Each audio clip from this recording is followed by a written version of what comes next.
নমস্কার, আমি ডক্টর কেশবচন্দ্র মণ্ডল বলছি। আজ এই রবিবারের সকালে আমার সমস্ত দর্শক সাধারণকে রবিবারের প্রভাতী শুভেচ্ছা জানিয়ে আমি আমার ভিডিওটি শুরু করছি। আজকের এই ভিডিওটি তৈরি করার প্রধান উদ্দেশ্য মেইনলি জনসাধারণের বক্তব্য সরকারের কান পর্যন্ত পৌঁছে দেওয়া। আমি জানি না সরকার বাহাদুর কর্ণপাত করবেন কি না, বা সরকার সাধারণত অনেক সময় সাধারণ মানুষের কথা শোনেন না, অধিকাংশ সময় সাধারণ মানুষের কথা শোনেন না। বিগত সরকার থাকার সময় আমি যখন একজন আইএএস, প্রাক্তন আইএএস, তিনি মারা গেছেন, ওনার সাথে দেখা করেছিলাম। তখন আমি জিজ্ঞেস করেছিলাম ওনাকে যে স্যার, মমতা ব্যানার্জি সরকার কেন, আপনারা এত পণ্ডিত মানুষ থাকতে কেন সরকার আপনাদের কথা শোনেন না? তো উনি আমাকে বলেছিলেন যে উনি কারোর কথা শোনেন না। আমি জানি না বর্তমান সরকার সেই রকম যে সমস্ত আমলারা আছেন বা যারা নেতৃস্থানীয় না, যে সমস্ত উপদেষ্টা আছেন এবং আইএস আইপিএস এবং অন্যান্য আমলারা আছেন, তাদের কথা শোনেন কিনা, বা শুনলেও তারা কতটা কার্যকর করছে বা তারা কি পরামর্শ দিচ্ছে সেটা আমার জানার কথা না, বা আমার জানার দরকারও নেই। আমি একজন সাধারণ জনগণ, সাধারণ মানুষ হিসাবে এবং একজন সাধারণ গবেষক হিসাবে সাধারণ জনগণের কয়েকটি কথা সরকার বাহাদুরের কান পর্যন্ত পৌঁছে দিতে চাই। নাম্বার 1, আপনারা বলেছিলেন যে সরকার যতদিন নতুন করে অন্নপূর্ণা ভাণ্ডার চালু না করবে ততদিন আপনারা লক্ষ্মীর ভাণ্ডার দিয়ে যেতে থাকবেন। পশ্চিমবাংলার জনগণ, আপনারা বলুন তো, আপনারা কি লক্ষ্মীর ভাণ্ডার পাচ্ছেন? যদি লক্ষ্মীর ভাণ্ডার না পেয়ে থাকেন, আপনারা কি অন্নপূর্ণা ভাণ্ডার এখনও পেয়েছেন? আপনারা এখনও পাননি। এক মাস হয়তো কিছু মহিলারা পেয়েছিলেন। তাহলে পশ্চিমবাংলার জনগণ কি ভোট দেয়নি? পশ্চিমবাংলার মা বোনেরা কি এই সরকারকে আসার জন্য বিজেপি দলকে ভোট দেয়নি? তাহলে কেন আপনি জনগণকে এইরকমভাবে প্রতারিত করছেন, বা কেন এইভাবে জনগণের সাথে ছেলে খেলা করছেন? সরকার বাহাদুর, দয়া করে আপনি বিবেচনা করবেন এবং ইমিডিয়েটলি আপনি বলেছেন যে 15 তারিখের পরের থেকে দেওয়া হবে। আপনি বলুন তো, মে থেকে শুরু করে আজ আগস্ট হয়ে গেল, কেন এতদিন সমস্ত মহিলারা এই লক্ষ্মীর ভাণ্ডারের টাকা পেল না? 1500 টাকা অন্তত পক্ষে পেত, কেন সেই টাকাটা পেল না? এবং শিডিউল কাস্ট শিডিউল ট্রাইবের মহিলারা 1700 টাকা করে পেত, কেন তাদেরকে বঞ্চিত রাখা হলো? নাম্বার 1। 2 নম্বর প্রশ্ন, আপনারা বলেছিলেন যে সরকারে এসে আপনারা প্রথমেই বলেছিলেন, বড় বড় হোর্ডিং দিয়ে আপনারা পরিষ্কার করে লিখে বলেছিলেন যে আপনারা ক্ষমতা আসলে 45 দিনের মধ্যে দিয়ে এবং পে কমিশন চালু করে দেবেন। 45 দিন হয়নি। আপনারা বলুন, যারা গ্র্যান্ট ইন এইডের লোক আছেন, যারা গ্র্যান্ট ইন এইডের কর্মচারী আছেন, সরকারি কর্মচারী, তারা বলুন তো, আপনারা কি বর্ধিত ডিএ পেয়েছেন, পেনশন পেয়েছেন? মমতা ব্যানার্জি যখন সরকারে ছিলেন তখন তিনি বলেছিলেন যে এপ্রিল থেকে 4% ডিএ দেওয়া হবে। তিনি 4% ডিএ এপ্রিলের আগে নির্বাচনের কারণে হয়তো দিয়ে যেতে পারেননি। উনি ভেবেছিলেন যে ক্ষমতায় আসলেন মে মাসে তিনি সেইটা পূরণ করে দেবেন, কিন্তু সেইটা কিন্তু দেওয়া হলো না। এই সরকার এসে চালু করলো কবে থেকে? অক্টোবর থেকে চালু করলো। কেন অক্টোবর থেকে চালু হবে? আপনারা যদি জনগণের সাথে, বিশেষ করে গ্র্যান্ট ইন এইডের লোকেদের সাথে, সরকারি কর্মচারী, শিক্ষকদের সাথে আপনারা যদি এইরকমভাবে কথা খেলাপ করেন, বা এইভাবে আমি বলবো মিথ্যে কথা বলে আপনারা ক্ষমতায় এসছেন এবং ক্ষমতায় টিকে থাকবেন, আমার মনে হয় সেটা ঠিক হবে না। আপনাদের ভাবনা চিন্তার পরিবর্তন করা দরকার আছে। আপনারা যে প্রতিশ্রুতি দিয়েছিলেন সেইটা করবেন।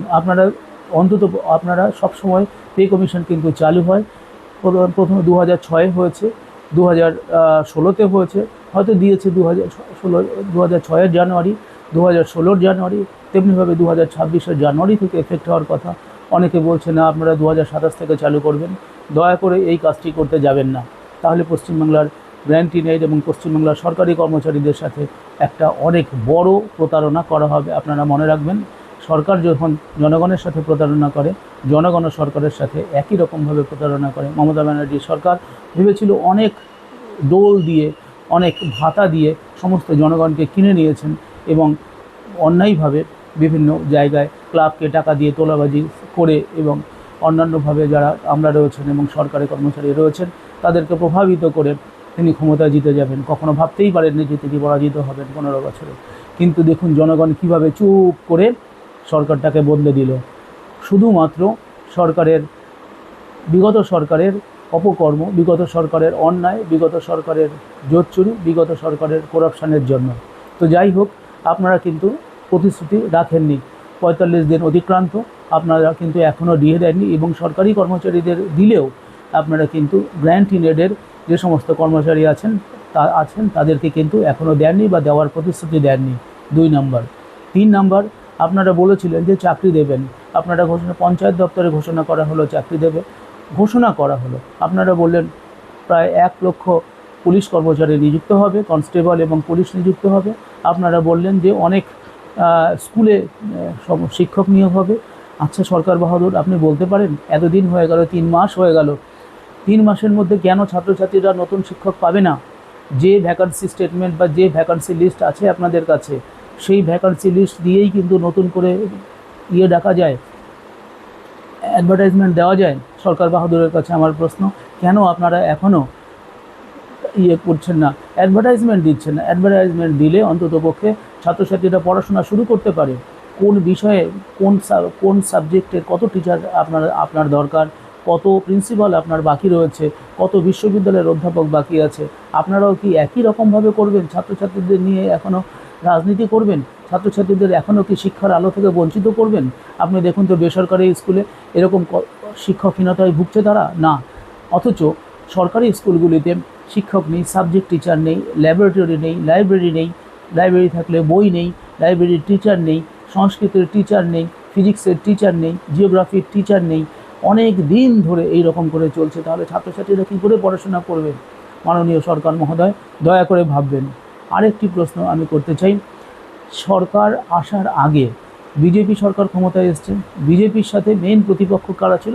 তদানীন্তন সরকারের তৃণমূল কংগ্রেসের লোকেদের বিজেপি সরকার, বিশেষ করে এখন সরকারের যিনি প্রধান রয়েছেন, তিনি হামেশাই বলতেন চোর চোর চোর, এমনকি বিধানসভার সামনে পর্যন্ত তিনি চোর চোর বলেছেন। যেই সমস্ত লোকেদের উদ্দেশ্যে, যেই দলের নেতাদের বিরুদ্ধে আজকে সেই চোরদের সাথে আপনি সংসার করছেন। রাজনৈতিক নেতারা এত ভুলে যেতে পারে, সমস্ত ভুলে যেতে পারে, কিন্তু সাধারণ জনগণ কি ভাববে? সাধারণ জনগণও কি ভুলে যাবে? সাধারণ জনগণেরও কি মস্তিষ্ক এতটা খারাপ আপনারা মনে করেন? যাদেরকে আপনারা চোর বলেছেন, যাদের বিরুদ্ধে আপনারা আন্দোলন করেছেন, যাদের বিরুদ্ধে আপনারা লড়তে গিয়ে আপনাদের কর্মচারী, আপনাদের যারা কর্মী, তারা শহীদ হয়েছে, তারা রক্ত দিয়েছে, তারা ঘর ছাড়া হয়েছে, তারা অত্যাচারিত হয়েছে, তাদের মা বোনরা অত্যাচারিত হয়েছে, তাদের পরিবারের অন্যান্য লোকেরা অত্যাচারিত হয়েছে, তারা নিজেরা অত্যাচারিত হয়েছে। আজকে তাদের সাথে আপনি হবনবিং করছেন, অর্থাৎ আপনারা চা খাচ্ছেন, একসাথে গল্প করছেন, একসাথে মিটিং করছেন। মিটিং আপনি করতেই পারেন এবং করাটা জরুরিও আছে, বিরোধী দলের নেতাদের সাথে করা উচিত, কিন্তু যেভাবে করছেন, যত মাখামাখি করছেন, সাধারণ জনগণ মেনে নিচ্ছে না। সাধারণ বিজেপির কর্মচারীরা অলরেডি প্রশ্ন তুলতে শুরু করে দিয়েছে তাদের নিজেদের মধ্যে। দয়া করে ভাববেন। আপনারা ভাববেন না আমি জানি, কারণ আপনাদের ভাবার সময় নেই বা সুযোগও নেই বা উপায়ও নেই, কারণ কিছু রাজনৈতিক কম্পালশন থাকে, কেবলমাত্র যারা রাজনীতি করেন তারাই বোঝেন, এবং তারই পরিণতি স্বরূপ আপনাদেরকে জিততে হয় বা হারতে হয়। তারপরে আমি আরেকটি কথা বলবো, যে আপনারা বলেছিলেন যে আপনারা যদি ক্ষমতায় আসেন তাহলে আপনারা সমস্ত অনেক পুরনো কলকারখানা না খুলে নতুন ইন্ডাস্ট্রি তৈরি করবেন। আপনারা কিছু নতুন ইন্ডাস্ট্রি তৈরি করার জন্য উদ্যোগ নিয়েছেন বটে, কিন্তু তার বাস্তবায়ন এখনও সেই রকমভাবে লক্ষ্য করা যাচ্ছে না। টাটা গোষ্ঠী এখনও কিন্তু ফেরানোর জন্যে কংক্রিট কথা হয়নি। টাটা গোষ্ঠী, আমি যখন টাটারা চলে যায় তখন আমি মাননীয় তদানীন্তন মুখ্যমন্ত্রীকে চিঠি লিখেছিলাম, আমি বিমান বোসকে চিঠি লিখেছিলাম, আমি বলেছিলাম যে মাননীয় অমর্ত্য সেনকে আপনারা যেহেতু উনি বামপন্থী মানুষ, ওনার সাথে কথা বলে আপনি মনমোহন সিং ওনার বন্ধু, ওনাকে বলুন যাতে টাটাটা চলে না যায়, অনুরোধ করুন। আজকে দেখুন কত 976 কোটি টাকা মতন ওরা দাবি করেছেন, ওদের যে ক্ষতি হয়েছে সেই ক্ষতিপূরণ দিতে আপনারা প্রস্তুত আছেন, এবং যে ইন্টারেস্ট রেট সেখানে গণ্ডগোল রয়েছে। তাহলে শিল্পমন্ত্রীকে আরেকটু উদ্যোগী কি হওয়া যায় না? উদ্যোগী হতে পারেন না?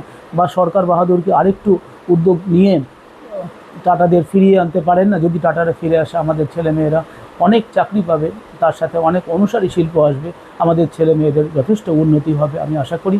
তাহলে আপনারা আরেকটু ভাবুন, ইন্ডাস্ট্রিকে আরেকটু জোর দিন। তারপরে যে সমস্ত পুরনো কলকারখানা পড়ে রয়েছে, যে সমস্ত পুরনো কলকারখানা কাঁচরাপাড়া, কল্যাণী এবং বিভিন্ন জায়গায় রয়েছে, যেগুলি বন্ধ হয়ে রয়েছে দীর্ঘদিন, যেসব কারখানা, এরকম অনেক কারখানা, আমাদের হিন্দ মোটর হোক, যে সমস্ত কারখানা রয়েছে, গাড়ি কারখানা হোক, সেই সমস্ত কারখানাগুলি আপনারা যদি দয়া করে খোলেন, তাহলে আমাদের ছেলেমেয়েরা চাকরি পাবে। যে সেই পড়াশোনার কি উদ্দেশ্য? যদি যে পড়াশোনা করে ছেলেমেয়েরা ডিসেন্ট জব পাবে না, যেখানে তার হোয়াইট কালার জব হবে না, তাহলে যদি সেইটাই না হয়, তাহলে আপনারা কি প্রতিশ্রুতি দিচ্ছেন, কি করবেন? তাহলে আপনারা একটা ছেলেমেয়েদের কিন্তু দিশা দেখাতে পারছেন না। আমাদের আরেকটা প্রশ্ন, আমাদের ছাত্রছাত্রীরা কতদিন বঞ্চিত থাকবে? বিগত 15 বছর ধরে ছাত্রছাত্রীরা যারা শিক্ষিকা হওয়ার জন্য রাস্তায় তারা পরীক্ষা দিয়েছেন, পাশ করেছেন, অথচ তাদের নিয়োগ হয়নি। তারা রাস্তায় বর্ষায় হোক, গরমে হোক, দীর্ঘদিন ধরে তারা রাস্তায় থেকেছেন, তারা আন্দোলন করেছেন, তারা না খেয়ে থেকেছেন, তাদের ছেলে মেয়েদের তারা মুখে অন্ন তুলে দিতে পারেনি, বাবা মায়ের ওষুধ তুলে দিতে পারেনি। কিন্তু সেইগুলি কি আপনারা শোনেন না? সেইগুলি কি আপনারা বোঝেন না? আপনারা তাদের সভায় গেছেন, আপনারা মাথায় হাত দিয়ে প্রতিশ্রুতি দিয়ে এসছেন যে আমরা যদি ক্ষমতায় আসি, তাহলে আমরা আপনাদের বিষয়টি দেখব। আপনারা বলেছিলেন যে আপনাদের জন্য আমরা উকিল দেব, আপনি নিজে মুখে বলেছেন সরকার বাহাদুর। অথচ আপনি দেখুন আজকে কিন্তু তাদের জন্য ব্যবস্থা করলেন না। কেন আপনি করলেন না? এই জিনিসগুলি যেগুলি প্রথমে অগ্রাধিকার দেওয়া দরকার, সেই অগ্রাধিকারের বিষয়গুলিকে আপনারা ভুলে গেলেন। আমি তারপরে অনুরোধ করব, যে সমস্ত প্রাক্তন আমলারা অ্যাডভাইজার হয়েছেন, একজন আছেন উনি এমআইটির খড়গপুরের আইআইটির প্রাক্তনী, এবং উনি প্রাক্তন আইএএসও বটে। এবং তার সাথে আমি বলবো যে এইরকম উপদেষ্টা অত্যন্ত ভালো এবং অত্যন্ত শ্রদ্ধার। তো আপনি খড়গপুরের আইআইটি হন, বা ম্যাড্রাস ইনস্টিটিউট অফ টেকনোলজির হন, বা ম্যাসাচুসেটস ইনস্টিটিউট অফ টেকনোলজির হন, আপনি যেখানকারই হন না কেন, সরকারকে সুপরামর্শ দিন, সরকারের সামনে সঠিক তথ্যটা তুলে ধরুন। আমি দেখেছি আগাগোড়া আমলাদের প্রতি যথেষ্ট শ্রদ্ধা রেখে বলছি, আপনারা বলেছিলেন যে আপনারা একটা কাজ করুন, সরকারকে অন্ততপক্ষে সঠিক কথাটা বলুন। শুধু নিজের চাকরি, নিজের প্রোটোকল এবং নিজের সুখ স্বাচ্ছন্দ্য না দেখে জনগণের সুখ স্বাচ্ছন্দ্যটা দেখুন, তাহলে আপনারা বেঁচে থাকবেন। কোথায় বেঁচে থাকবেন? আমরা কেউ পৃথিবীতে সারা জীবন বেঁচে থাকবো না, আমরা বেঁচে থাকবো মানুষের অন্তরে। আমলাদের কাজ পিছন থেকে হয়, সাধারণ মানুষ দেখতে পারে না, কিন্তু আমলাদের মধ্যে তারা জানে যে তারা কিভাবে কাজ করছে, তারা কি পরামর্শ দিচ্ছে সরকারকে। আপনারা সরকারকে রিটেন নোট দিন, আমি যেগুলি বললাম সেইগুলি দয়া করে দিন, কারণ সরকারকে টিকতে হবে। ভারতবর্ষের সামনে অনেক বড় উন্নয়নের চ্যালেঞ্জ রয়েছে। ভারতবর্ষের সামনে কিন্তু 2047 সালে বিকশিত ভারত তৈরি করার পরিকল্পনা রয়েছে। এই যে পরিকল্পনা, যদি বিকশিত ভারত তৈরি করতে হয়, তাহলে এক শ্রেণীর মানুষকে পিছনে ফেলে কিন্তু আপনি করতে পারবেন না। সর্বোপরি আমি বলবো, আমলারা দয়া করে আপনারা সুপরামর্শ দিন, বা সরকার বাহাদুর আপনি দয়া করে বিবেচনা করুন। আর তার সাথে আমি বলছি যে আপনারা আরেকটি কাজ করুন, খুব গুরুত্বপূর্ণ বিষয় আমার মনে হয়। দেখুন, আজকে আপনি সরকারে এসছেন, গতদিন আপনি বিরোধী দলে ছিলেন। আপনি দেখুন তো, বিরোধী দলে থাকাকালীন আপনি হয়তো বলতে পারেন বিভিন্ন কথা, আপনি একটা শ্রেণীর মানুষকে প্রিয় করতে পারেন, একটা শ্রেণীর মানুষকে বাদ দিতে পারেন। মনে রাখবেন, নির্বাচনে শুধু একটা শ্রেণীর মানুষ ভোট দেয় না, এখানে হিন্দু, মুসলমান, খ্রিস্টান, বৌদ্ধ, শিখ সবাই সমান। পশ্চিমবঙ্গ তথা ভারতবর্ষে সকলেই সমান, এই ভাবনাটি আনুন।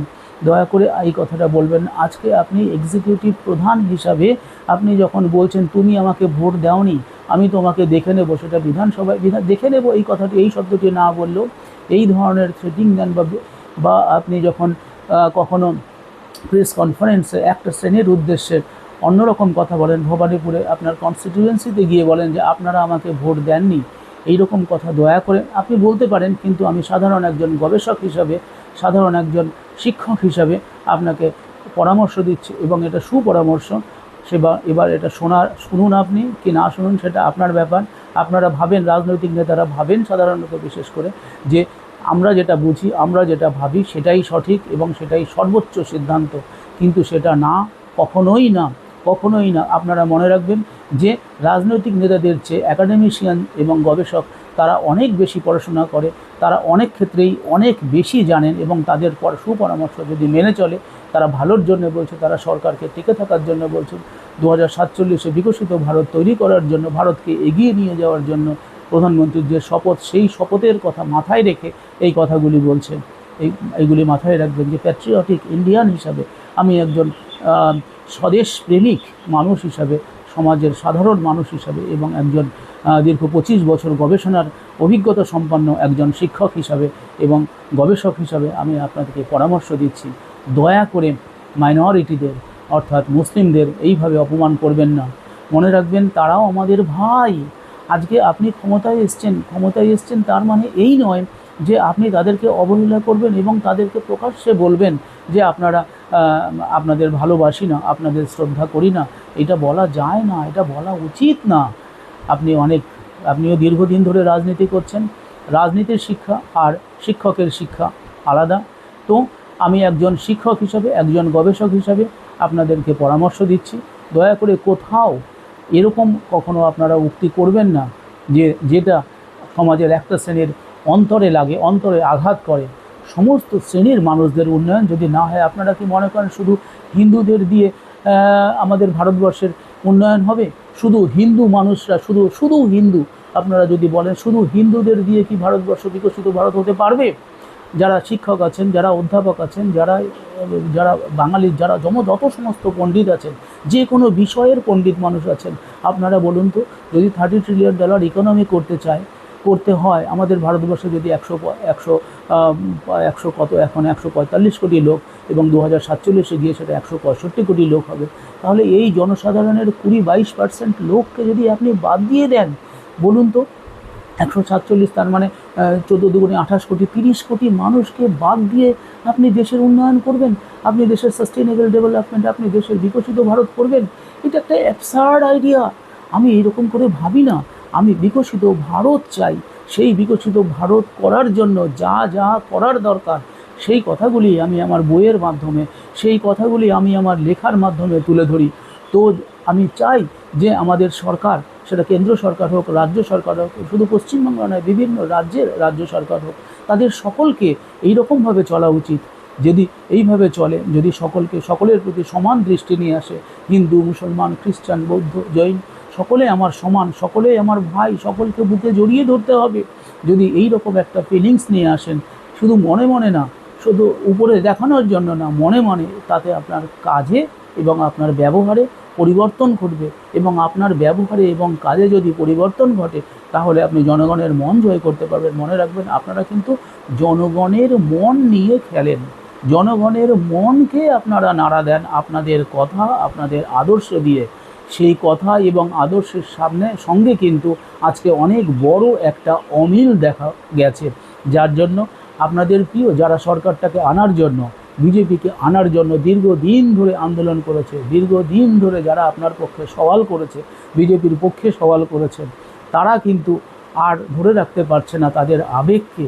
তারা অত্যন্ত কষ্ট পাচ্ছে আপনারা যখন সেই করাপ্টেড তৃণমূলের নেতাদের সাথে একসাথে মিশছেন, কথা বলছেন, এবং সেই করাপ্টেড নেতাদের কয়েকজনকে গুনে কয়েকজনকে মাত্র আপনারা সাজা দিয়েছেন, যেখানে অধিকাংশই তারা বিভিন্ন দুর্নীতির সাথে বিগত তৃণমূলের এখন যারা ঋতব্রতপন্থী তৃণমূল, তাদের অনেকেই বিভিন্ন কেসে জর্জরিত এবং তারা বিভিন্ন রকম করাপশানের সাথে যুক্ত।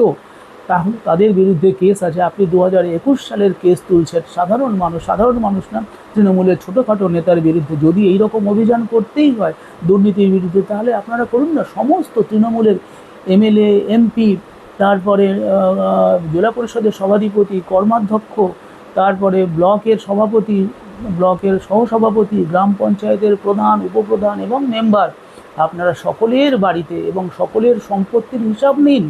আপনারা অন্তর্গতপক্ষে দলের লোকেদের বলে দিন যে তোমরা হিসাব নাও। দেখবেন আপনি কি অদ্ভুত একটা বৈষম্য, আপনি কি অদ্ভুত একটা গ্যাপ পাবেন তাদের মধ্যে।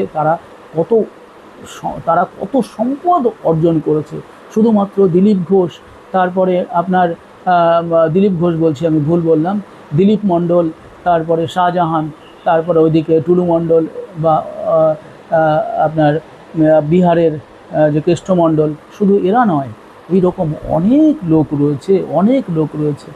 আপনি বললেন যে কাউকে বিধানসভায় দাঁড়িয়ে একটা কাগজ নিয়ে উঁচু করে বললেন যে আপনি যারা অন্যায় করেছে তাদের সাজা দেবেন। যিনি অন্যায় করেছেন, যার সই আছে, তিনি মাননীয় প্রাক্তন মেয়র। কি ব্যবস্থা নিয়েছেন মাননীয় সরকার বাহাদুর? সেরকম কিন্তু দৃষ্টিগ্রাহ্য এখনও কোনো ব্যবস্থা আপনারা গ্রহণ করেননি। যদি তাদের একটা শ্রেণীর বিরুদ্ধে ব্যবস্থা গ্রহণ করেন এবং একটা শ্রেণীর বিরুদ্ধে ব্যবস্থা না করেন, তাহলে জনগণ কেন মেনে নেবে? যে জনগণ এই সমস্ত মানে যারা দুর্নীতিগ্রস্ত এবং সত্যি সত্যি যারা চুরি করেছে, অর্থ সম্পদ লুণ্ঠন করেছে জনগণের, তাদের সাথে যদি আপনি মেলামেশা করেন, তাদেরকে যদি উপযুক্ত শাস্তি না দেন সরকার, তাহলে সেই আইন, সেই পুলিশ, সেই প্রশাসন কি শক্ত এবং জনগণের আশা পূরণ করতে পারে? জনগণের আশা পূরণ হচ্ছে না বলেই আমাদেরকে, সাধারণ মানুষকে এগিয়ে আসতে হচ্ছে, কথা বলতে হচ্ছে। আমরা চাই সরকারের ভালো, আমরা চাই জনগণের ভালো, সমস্ত জনগণের ভালো, কোনো একটি পার্টিকুলার শ্রেণীর নয়, কোনো একটি পার্টিকুলার সেকশনের নয়, কোনো একটি পার্টিকুলার জেন্ডারের নয়। মহিলারা আজকে অত্যন্ত ক্ষুব্ধ, চারিদিকে কান পাতা যাচ্ছে না। মহিলা, আপনারা কি শুনতে পাচ্ছেন? আপনারা শুনতে পাচ্ছেন না, কারণ আপনার সাধারণ মানুষের সাথে আপনাদের যোগাযোগ নেই। ঠিক বামফ্রন্টের এরকম হয়েছিল, তৃণমূলের সময় তাও হয়তো বিভিন্ন লোকের, সাধারণ মানুষের সাথে ওরা কথা বলতাম, কিন্তু বামফ্রন্টের সময় এটা দেখেছি, আমি লিখেওছি বইয়ে, তারা কেবলমাত্র তাদের যে সমস্ত নেতা নেত্রী আছে, অর্থাৎ কোথাও গেল সিপিএম, আর সেখানে তো সকলেই সিপিএম। এখন যেমন পশ্চিমবাংলা সকলেই বিজেপি, কিছুদিন আগে যেমন পশ্চিমবঙ্গে সকলেই তৃণমূল, আর তেমনি আজকে সকলেই বিজেপি। আপনারা বলেছিলেন যে যারা দুর্নীতিগ্রস্ত তাদেরকে আপনি দলে নেবেন না, বিজেপিদের দলে নেবেন না। বিজেপিদের দলে নিয়েছেন অনেক, বিজেপি বলছি অনেক তৃণমূল বিজেপিতে অলরেডি চলে এসছে, এবং যারা তোলাবাজি করছে তাদের বিরুদ্ধে আপনারা বলছেন ব্যবস্থা নিচ্ছেন। আমি একটা কথা বলতে চাই, জানেন আপনি যেখানটা যে জেলার থেকে 3-4জনকে বহিষ্কার করেছে, সেই জেলার সভাপতি নিজে জানে না? তাহলে এগুলি কি শুধুমাত্রই আইওয়াশ? তাহলে আইওয়াশ করে আপনারা কিছুদিন টিকে থাকতে পারবেন, কিন্তু বেশি দিন নয়।